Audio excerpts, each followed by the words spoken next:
Nostalgia is a powerful emotion.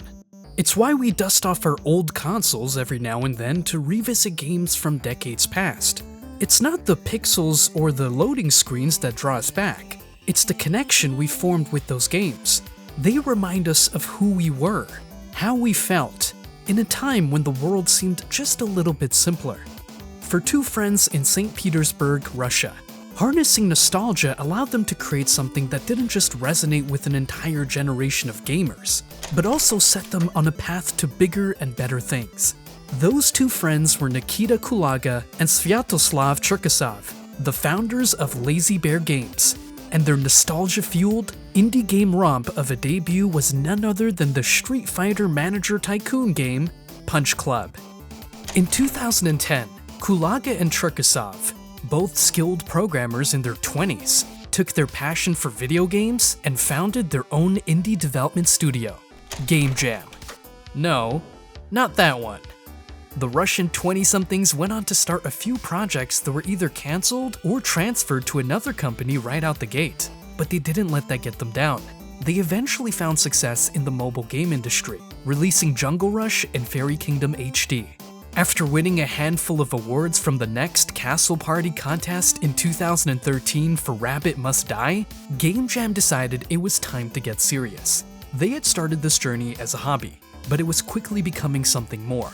Entering their 30s by this point, Kulaga and Cherkasov were children of the 80s and 90s. That means that they grew up in an era dominated by the NES and Sega Genesis, Teenage Mutant Ninja Turtles, over-the-top action movies on VHS tapes, and everything else that made that period in time so awesome. So, when setting out to begin a new project, they decided to leverage their 80s and 90s nostalgia and combine it with their love of strategy games to create something new. Something they called VHS Story. Video Hero Super Story. Yes, that's what the VHS in the title stands for, went into development sometime in early 2014. VHS Story was envisioned as a Street Fighter Manager game inspired by the Rocky movies, where the player would manage the many different facets of a fighter's life while guiding the character through a non-linear story packed with references to all of the media and properties they loved growing up. For instance, one of the final game's plotlines involves delivering a pizza to the sewers where the Teenage Mutant Ninja alligators live. That's the kind of legally distinct reference that Punch Club thrives on. Of course, managing a fighter's life meant working out, honing your skills, and sparring to prepare for main events. But it also meant finding ways to earn money, buying and eating food, maintaining relationships, and finding time to rest in the midst of all the spinning plates. Art really does imitate life sometimes. The very concept of the game alone was a swing for the fences, but they didn't stop there. Despite the game's focus on a character whose whole life was fighting, there was never a plan for a complex, hands-on fighting system like you might have assumed. Instead, Game Jam developed a hands-off system where players would unlock and equip moves and skills to their fighter before a match, and then the fighter would automatically cycle through those as the match progressed. The final game allows you to mix up your skills and moves in between matches in response to your opponent, but there is never any direct control. From the very beginning, the developers wanted the player to be a spectator in these parts of the game because it fit the genre they were using, and the team found it to be more exciting. Game Jam worked on VHS Story for a year, building its pixel art world and interlocking game mechanics, as well as the many puzzle-like pieces of story filled with 80s and 90s Easter eggs that made up its larger narrative.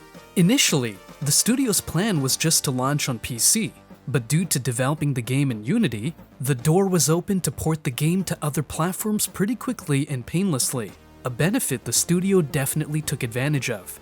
After releasing an alpha version in 2014 to get some player feedback, Game Jam took a big step and began the process of getting VHS Story accepted into the Steam Greenlight Early Access program in January 2015. Thanks to a well-thought-out and carefully constructed Greenlight page, VHS Story was accepted in just 5 days, one of the fastest Greenlights given out at that point in time.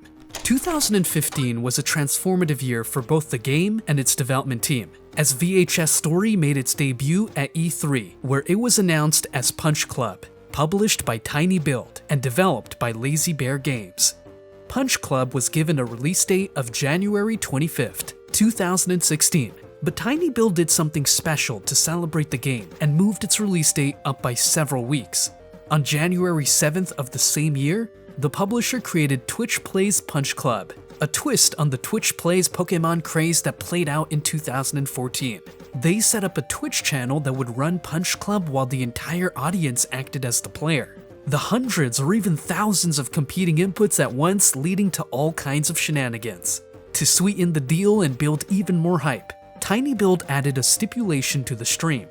Punch Club would only be released if the viewers were able to beat the game. The event's announcement read, "Here's the twist. When Twitch beats Punch Club, the game will launch on Steam. The fate of the game is in the hands of the Twitch chat. Of course, it might all go horribly wrong. What if Twitch users don't work well together? What if they don't train hard enough? What if they don't punch enough ninja crocodiles in the face? Maybe we'll just never get to launch the game. That would be a bummer. But hey, we're willing to take that risk. For science." That was a pretty big gamble to play with an anticipated indie release, and tinyBuild ended up not sticking to their guns. They later said that the game would be released on January 25th whether Twitch beat it or not. But as it turned out, their initial gamble would have paid off, and pretty quickly at that.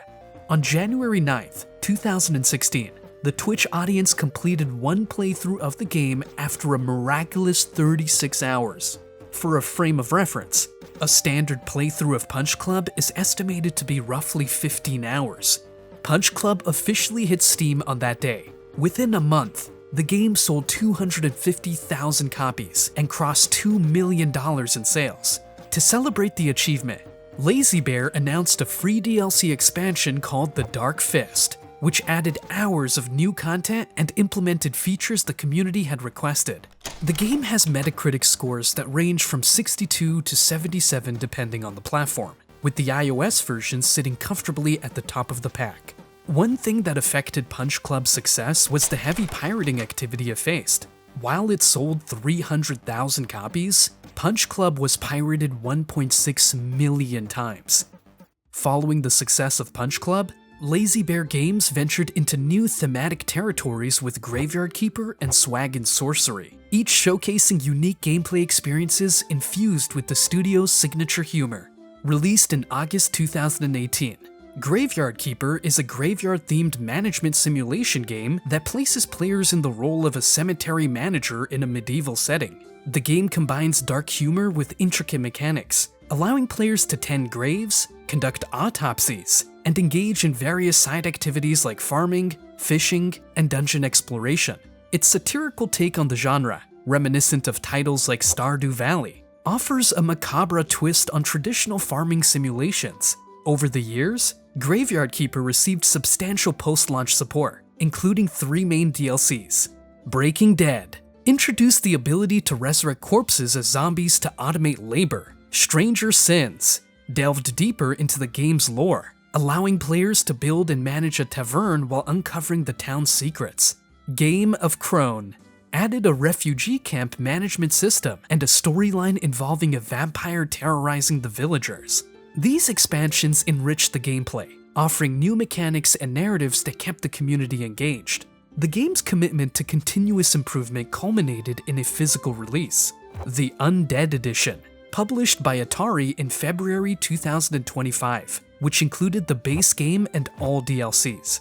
In May 2019, Lazy Bear Games, in collaboration with Ouroboros Games and publisher tinyBuild, released Swag and Sorcery, a streamlined RPG that parodies traditional role-playing game tropes. Players manage a fantasy village, assembling and equipping heroes to embark on quests for loot and glory. The game emphasizes resource grinding and character customization, blending idle gameplay elements with strategic management.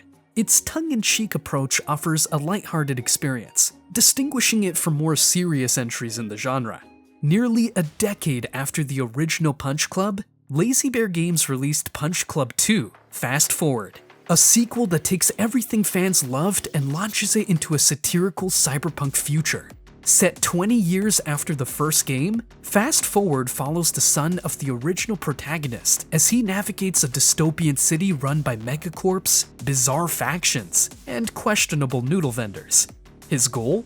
Track down his missing father while managing a daily grind of training, odd jobs, and underground fights. While the gameplay sticks close to its roots, the new setting allows for expanded mechanics and weirder quests. Fights remain hands-off, decided by stats, style, and selected moves. But getting to the top of the league is all about time management and smart choices.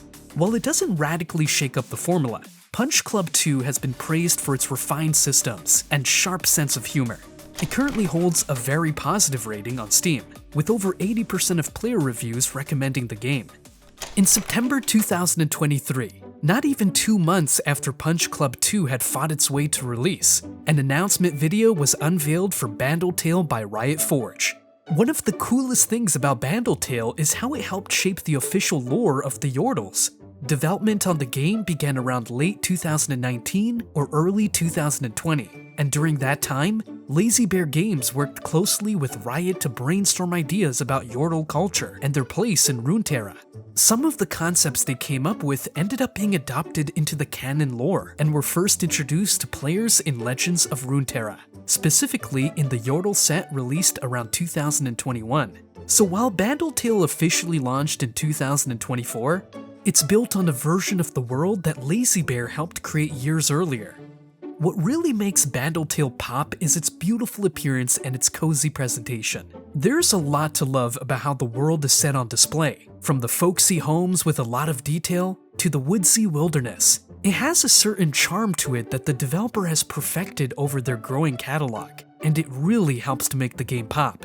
Considering the League of Legends games are all pretty fast-paced and frenetic, Lazy Bear Games' iteration in the world of Runeterra moves at a much more mellow stride. It's even grindy at times, but for those who are familiar with the developer, it scratches the itch that they know how to infect in their player base. Nothing ever feels like a chore because there's enough variety in what you're doing to keep things looking and feeling fresh. The slow pace isn't a detriment at all, but a welcome opportunity to breathe. That doesn't mean there aren't stakes, as the Yordle who players will take control of has some pretty lofty things to accomplish. That's because you and a friend make a pretty big whoopsie, unleashing magical mayhem in the Bandlewoods. Though the stakes are high, the game doesn't take itself too seriously. Lazy Bear Games brings their trademark wit and charm to the table, making the whole journey feel effortlessly fun. One thing Lazy Bear consistently nails is an addictive and rewarding gameplay loop, and Bandle is no exception. While it may look like a cozy town sim on the surface, it's actually a crafting-focused adventure where progression comes from mastering and expanding your skills. It leans more into the grind of Graveyard Keeper, but the branching skill tree definitely carries some Punch Club DNA. Every task, whether it's gathering, crafting, or celebrating at local festivals, feeds into that satisfying sense of progress that makes it hard to put down. Riot Forge released Bandle, a League of Legends story for Nintendo Switch and PC on February 21, 2024, making it the final game under the Riot Forge banner before Riot decided to extinguish the Forge. Pun intended. Upon its release, Bandle received mostly positive reviews, with most players and critics praising it for its cute and cozy atmosphere.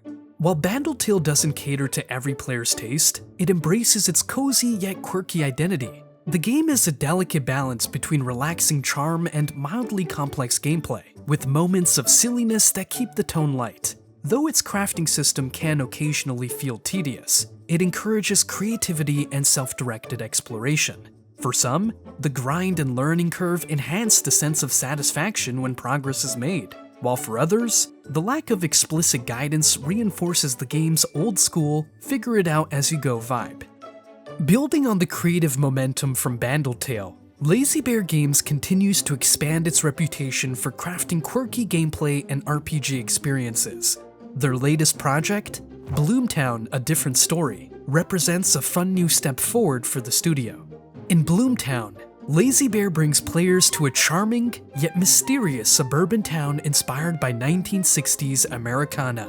Beneath the cheerful surface, though, darker, supernatural forces must be confronted, combining strategic town building with narrative-driven exploration and monster battles. Bloomtown delivers a mix of cozy charm, as well as eerie suspense that feels fresh while maintaining the studio's signature quirky, humorous style.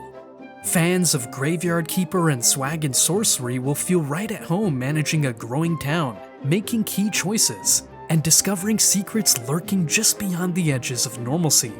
In less than a decade, Lazy Bear Games has built a surprisingly diverse catalog, from graveyards to boxing gyms to magical forests and spooky suburbs. Few indie studios have explored so many worlds with this much charm and personality. If you enjoyed this deep dive, giving the video a like would be indispensable. And hey, why not subscribe while you're at it, so you don't miss the next one? If stylish indie games are your thing, you might also enjoy my feature on Double Stallion, the creative minds behind Speed Brawl and Convergence.